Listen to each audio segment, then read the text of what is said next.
आज आमच्या कांबेश्वर माड बोधवडी येथे चंद्रकांत लक्ष्मण कासारे यांच्या इथे अनावधानाने आग लागली.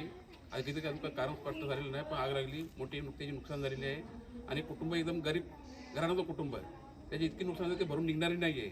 आणि त्यासाठी फायर ब्रिगेडचे आपले लोक आहेत, पिंगळे सर, आमचे डिपार्टमेंटचे पवार सर आणि आमचे हे संकेत सकपाळ आणि ग्रामस्थ यांच्या मेहनतीने जी आग खरोखर आटक झाली. आता अजूनही मोठा अनर्थ झाला तर काही इतर लोकांच्या घराला आग लागण्याची शक्यता होती. त्यामुळे मी माझ्या ग्रामपंचायतीच्या वतीने ग्रामस्थांच्या वतीने ह्या सर्व टीमचं मी आभार मानतो.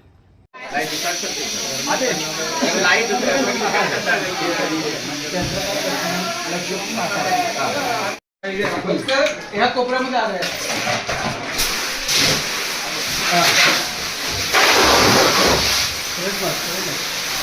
लाईट बंद